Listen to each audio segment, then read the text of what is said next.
All right, we are currently floating a little over 9 grand on this trade now, and I'm going to give you guys a recap. Going to go down exact everything how we went from the losses and the wins and everything in between. There we have 10,000, and let's see how far this trade can go.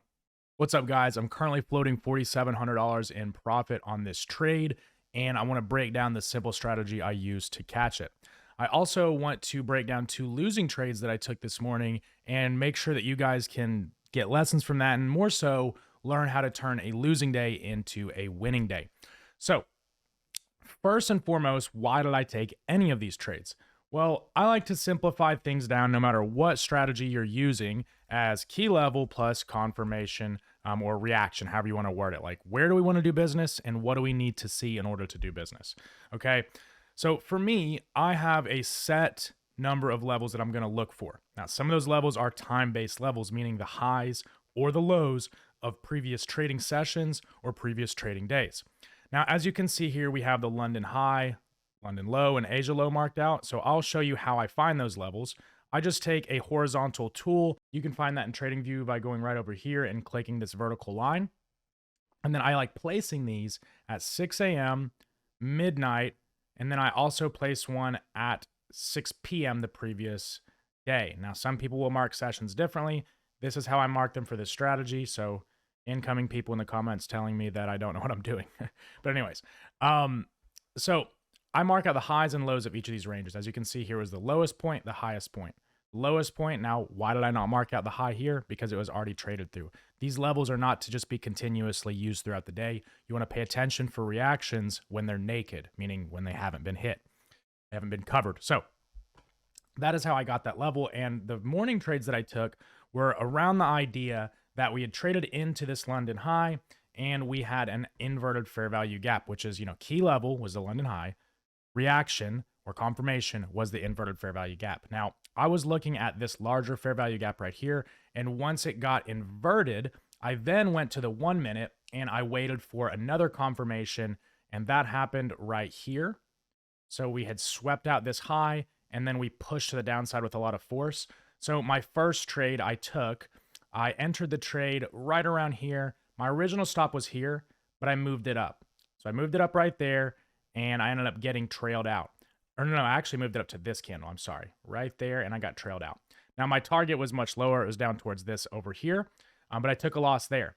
Now, as the market stopped me out and it went to the downside again right here, I took another trade because I thought, hey, I actually was right. I just had my stops too tight, and I took another trade there and ended up getting stopped out again. So took 2 losses. Now these were lower position size in terms of, well, they're the same contracts, but lower risk in terms of the stop loss. There wasn't very, large. So I lost some money this morning and, I was kind of a little frustrated as normal. Yes, everybody still gets frustrated as a trader. It happens. It's part of the game. Even if you've been doing this for me, like I've been doing it 9 years, sometimes you'll still get a little frustrated. So when I realized that I was, and I also realized that, hey, if I was right here, this idea would have played out, right? It would have been, it wouldn't, like if you're right on one of these time-based moves, like you hit it and it reverses, and then you kind of get this dilly-dallying around price action. Like you want to get energetic moves, especially when you get all the confirmations you need and the market doesn't go the way you want it to. Well, odds are there you're wrong. Now, if I hadn't have taken 2 losses here and I wasn't, aware that I was a bit frustrated, maybe I would have taken along, coulda, shoulda, woulda. But the next level that I was trading towards, and if you guys are in the free community, you would have seen this outlook, which I'll leave a link down in the description to join. But I was looking for this previous week's value area low to get traded into, and I'll go over what that is and how you can find it in just a second. But after this happened, I decided to just wait and come back later after that level was hit. And after this level was hit, what I wanted to see was 2 things. I wanted to see us either hold above it and get nice displacement to the upside. And if you're wondering what displacement is, it's big energetic moves, okay? Like for displacement, you want to see something like this right here where you get a big push, you're creating a lot of fair value gaps. If you don't know what a fair value gap is, it's just the gap between one candle and the candle after its wick. It takes a very expansive candle and there's no wicks on either side. Now, if you notice right here, there's not any gap between this candle's wick and this candle's wick. It's covered up. There's not much energy or force. The market isn't moving rapidly. While as over here, the market was. Now, what I wanted to see was after we hit into this level, which was that previous week's value low, which I'll show you how to find in a second. But after you hit into that level, then I want to see displacement to the upside. I want to see fair value gaps up. And you see very small ones, but nothing of any kind of force, nothing really showing any interest to me. However, you did start to see displacement to the downside away from this. And again, like I said earlier, at the end of the day, trading is just key levels. Do we have somewhere where we want to do business?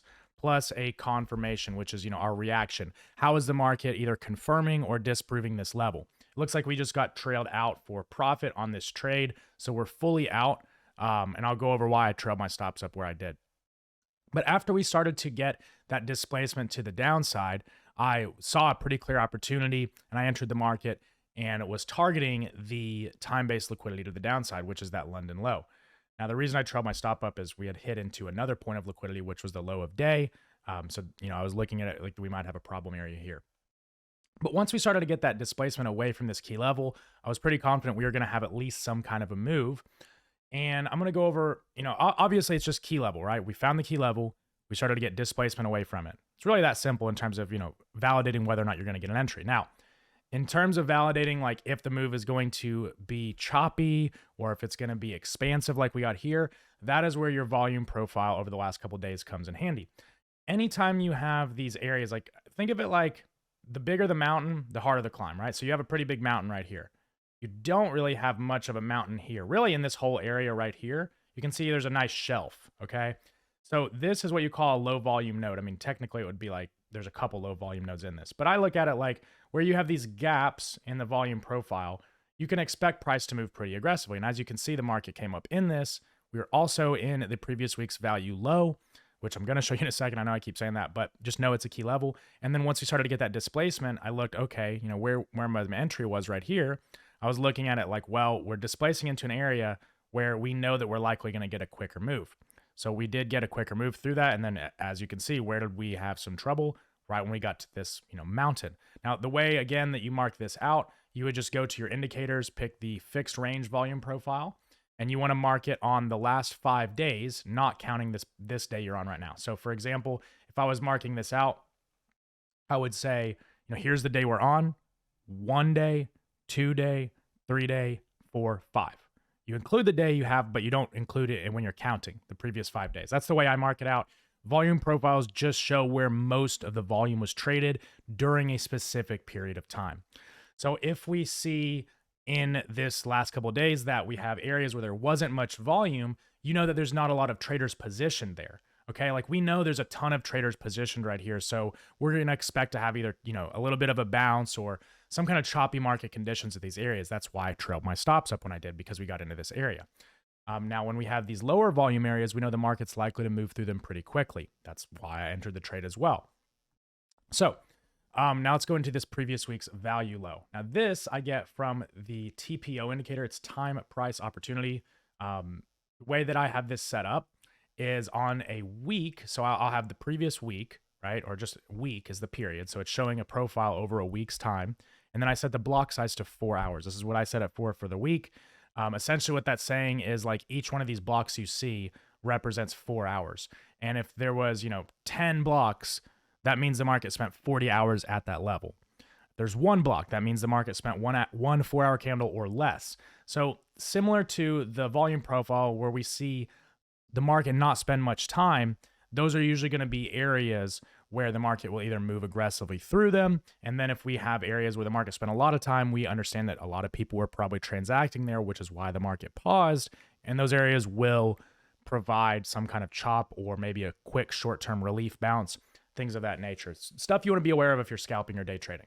Now, if we look at the previous week, which I like to look at previous ranges of time, you'll see, so this is the current week. So we have time, and then volume. The one that's just more like bars like this is volume, the blocks is time. The previous week over here, we had the value area low. So quite literally, you can say that last week, traders agreed that this is where the market was a fair market value. But then with these Trump tariffs, we deviated very harshly out of that. And if the market returns to this area where 70% of the trading occurred, then we can say that, there's going to be people positioned here. And we'll be able to get a feel of whether buyers or sellers are in control. So if there are sellers in control at this level right there, then quickly you will see this reaction like we saw. You want to see it happen very sharply because the market's coming up to an area where previously sellers took control because, the market moved aggressively to the downside. So to see if sellers are still in control, you want to see the reaction to that area to see if they defend those positions. And as we've seen so far, they did. So with that being said, all of these things, to be clear, like I know a lot of you guys have learned the first candle rule, which is a very simple 5-minute opening range strategy. You have the time-based liquidity rule. This stuff with the profiles is just meant to give you a little bit more edge in knowing two things. One, how to avoid losing trades and get, in blind spots, if you will, like these levels. Two, how to understand when the market is likely to expand or likely to consolidate. Okay. So I've trailed my stop up just down here to each candle whenever we hit into this level, because at the end of the day, do I think this is likely to continue? Possibly. I do think it looks pretty bearish, but I don't want to just leave my stops all the way, for a loss or even a break even after I've ran that many points and have a good bit of profit on the line. I'm not telling you should just move your stops up every time you see a little bit of green. That's a really bad habit that you shouldn't do. However, it is important to make sure to manage your overall downside, whether that is unrealized gains or, losses themselves. Entered another trade based off the same idea that I was in earlier. It says I only have one, but it's because I scaled in, which I'll go over in a second. I need to push that back. But essentially, this is not the same idea. Now, one thing I want to give you guys is a little hint here. If you have a very large move away from a key level, like we saw earlier, I already went down and broke that down. And then you start to just hang out at those lower prices after hitting into some kind of swing point, then likely the market's accepting this new price. You need to understand the concept of acceptance and rejection. So we didn't necessarily get accepted beyond this level. We got hit into it and we had a quick rebound up. But as you can see, the market isn't really seeing any kind of displacement to the upside, any kind of big moves to the upside, which really aren't even big. Fair value gaps are quickly invalidated. Now notice this happens multiple times. So right here, we invalidated these fair value gaps after sweeping a point of liquidity. Right here, we also invalidated a fair value gap after sweeping this point of liquidity. And we are in this higher time frame fair value gap, this 15-minute fair value gap, and the market looks like it wants to make another move to the downside. Now, as we talked about before, we also do have this very big high volume node, which could be something that causes this kind of move, meaning that we're expecting, even if we're bearish from up here, right? We're saying that the market's bearish because we got rejected from the previous week's value area and we were trying to trade a continuation of this bearish move. We've got the lower time frame showing bearish signals. So we lean towards the market being bearish. And even if the market's bearish, if we have this high volume node right here, we're expecting a little bit of chop. So just the fact that we hit into this level and bounce around, that doesn't invalidate the bearish trade. Okay. You're expecting that kind of chop. Now we already secured our profits on the first trade, and we can enter another trade. We've got pretty low risk on this, about a 29-point stop, 28-point stop. So we're able to enter again off the same idea. Now that we've secured some of our profits from the second trade, we can now effectively scale into the same idea. Now, the reason that I did scale in is, as we said before, there were two different times that the market gave entries right here. Now, this first time I entered in right here, and then I scaled in again on that second time of confirmation. Now, originally my stop was a little bit higher on the first trade. When I entered right here, I had my stop in a much smaller position size. It was just one contract up above this 5-minute candle, as this was the last 5-minute candle that inverted this fair value gap. Now, after I scaled into the second trade with two more contracts, I did want to move my stops up just a tad. So I moved them up just beyond this 980 area, which is just above this inverted fair value gap. Now, what I want to see from here is the market to squeeze through this high volume node. And if we can get on the other side of that, I would expect a pretty big move. Now, if we don't get some kind of moves shortly, I likely would just exit or really trail up stops aggressively and wait for us to overtake that high volume node and then possibly take a scalp down lower if I'm around, because it's getting to that time of the day where I usually am done trading. It's about 12:45 right now. So we'll update you further on this trade as it progresses. I'm going to cut this recording. We're going to come back to it as it plays out. All right, so as you can see, we are starting to displace now on the 1 minute down into that high volume node. This is typically where you want to start to see really aggressive movement if we're going to get it. Otherwise, the market may just chop. So we're up about $2,500 on this new trade. Going to let this thing ride. Areas I would be watching for: London and Asia low. This buy limit is just kind of there. It's not necessarily a target. I'm not saying I'm going to hold all the way down to here, but if we do get some momentum, we did have a really big manipulation here. Like one thing too that you can learn from as well, kind of a little discretionary thing, a little trick here. If you have a very big false move, right, like the manipulation leg, if that move's really big and it's really quickly erased, typically the market's going to make a big move from that. Like you'll have this like drop base where if we form that new value, meaning like the market moved very, very aggressively, hit into a level, and it kind of just sits there, right? That's saying the market's accepting those lower prices. If you start to see sellers step in again, usually that second leg is going to be very violent as well. And as you can see, we've got quite a bit of liquidity resting under this trend line right here. We've started to form this trend line. We kind of already took out most of the trend line liquidity, to be fair, but more so I'm concerned with all these lows down here. And the way I like to manage trades is, instead of just having like a definitive target that's very close by, personally, I like to see how the market is responding. Like if we are making an aggressive move, well, then I want to let the market do its thing. I'll just trail at my stop as it moves. That way I can be a part of these massive moves if they happen. And I'm also protecting my downside, kind of like how we did earlier, how you guys saw me do earlier. I highly recommend doing that because for me, it was one of the biggest breakthroughs in going from being a good trader to a great trader. I mean, I want you guys to ask yourself, if you are able to hold on to your winning trades for even half the distance they kept running past your TP, would you be a profitable trader? Right? Kind of groundbreaking when you think of it like that. And these are the kind of micro optimizations that are going to make you into a better trader. Not so much always just adding a new entry model or adding a new strategy or knowing some secret that you think you don't know. A lot of it comes down to just tweaking and optimizing what you already have. Another way to look at those things is, how do you avoid losing trades? Because if you could avoid even half the losing trades that you take, would you be a profitable trader? My guess is yes. My guess is if you were able to do both of those things, you would be a wildly profitable trader. And the answer to what you're looking for is found there, not in adding more and more and more information and more and more and more concepts and strategies to your system. So we'll come back and give an update on this. We've got this nice displacement down. Ideally, I want to see this continued. Typically, I want to see us flush through this. We're already starting to show a little bit of signs to the upside, but we're in this fair value gap right here. If we start to invert that to the upside, I might just exit the trade, but we'll see how this ends up playing out. Ideally, what I want to see is pretty aggressive moves away from this to the downside, but NASDAQ does not look like it wants to play nice so far. So we'll come back and see how this turned out. All right, we got our displacement, as you can see. So we're currently up another 6 grand. Right here, what I'm going to do is I'm going to move up my stops right there on that beginning of the displacement candle. Now, what I'm doing here, the reason I'm being a little bit more aggressive is because we finally got that second sweep down.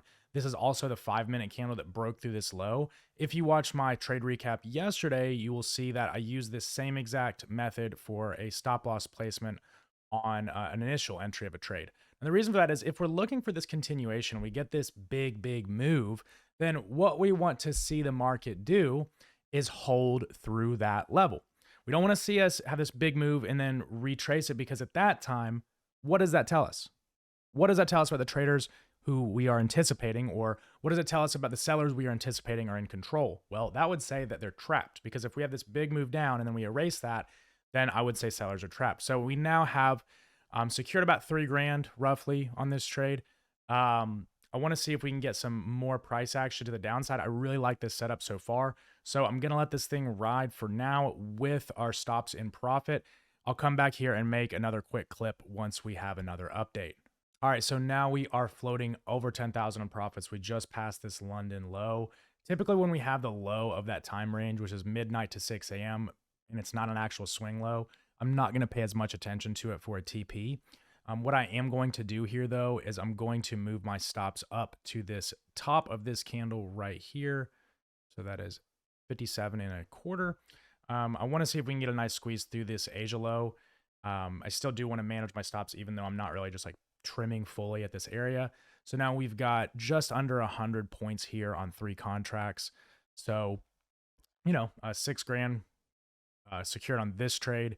We also were up from the previous trade, so pretty good day so far. I'm interested to see if we start to really get a push to the downside. Again, I just want to bring your eyes back up to this profile. Notice how we got through the higher volume node. We're kind of getting into another one. But if the market does start to really give energy here to the downside, we could get some really energetic moves. So gonna keep just letting this trade do its thing in case I am not watching and we get some kind of crazy free fall here. If the nice orange wizard, Mr. Donald, comes in and starts yapping about seizing Pang or something, it would be really nice if he could do that, you know, whenever it's going to actually benefit me and not instantly half my crypto portfolio. But anyways, I'm going to leave an open TP. I'm not saying I would fully hold it till here. It's more so just in case. Again, like I just was doing something. Usually this time of day, I'm starting to work on other projects. I've got a lot of stuff to do. I just got back from Miami the other day. So kind of I'm watching this. I'm managing my stops, but seems like in this market, you can look away for 2 seconds and you will see a very big move. So in case we do get a big move and it's just in one candle, I want to still be in the market.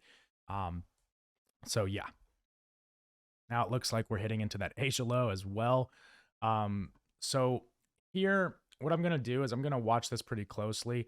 I'm going to move up my stops on one of these contracts right here at this candle to see if that way I'm at least securing some profits on 30% of the position if we start to retrace, and then my full stop on the rest will be here.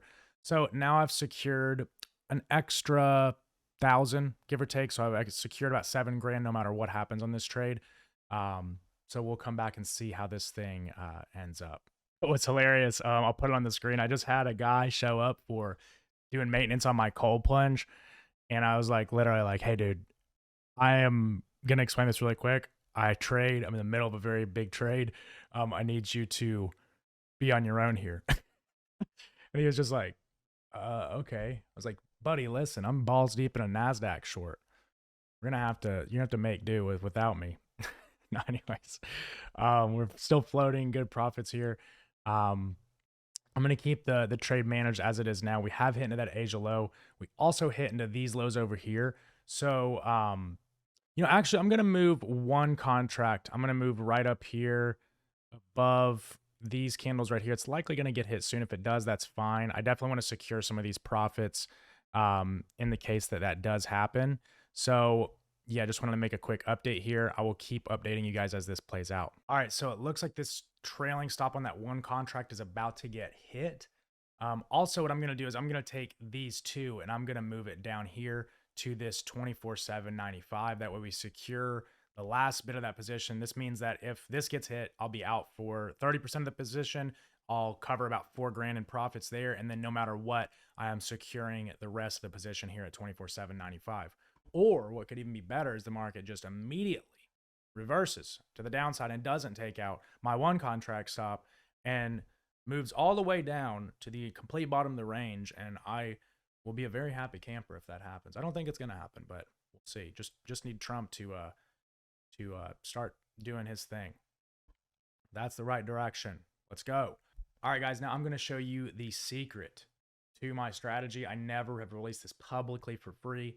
You get this magnet, and if you're in shorts, it must be red. It has to be angled at an exact 30-degree angle. Very, very important that you do this correctly. From your target here, just like so. 30 degrees, not 45, but 30 degrees. You have to put it right here where there is an exact correlation there. And that's from ICT month 13. The algorithm at work. Now this will immediately move down to our target without fail. All right, so you guys, I'm just going to go ahead and Men in Black erase your memory from that magnet. It must have malfunctioned because the trailing stop on one of our contracts was hit. So, not everything has a 100% win rate, guys, even the magnet, but it is the strongest strategy there is. So, anyways, what's actually hilarious is like I've done shit like that and then people think I'm being serious, which is kind of terrifying.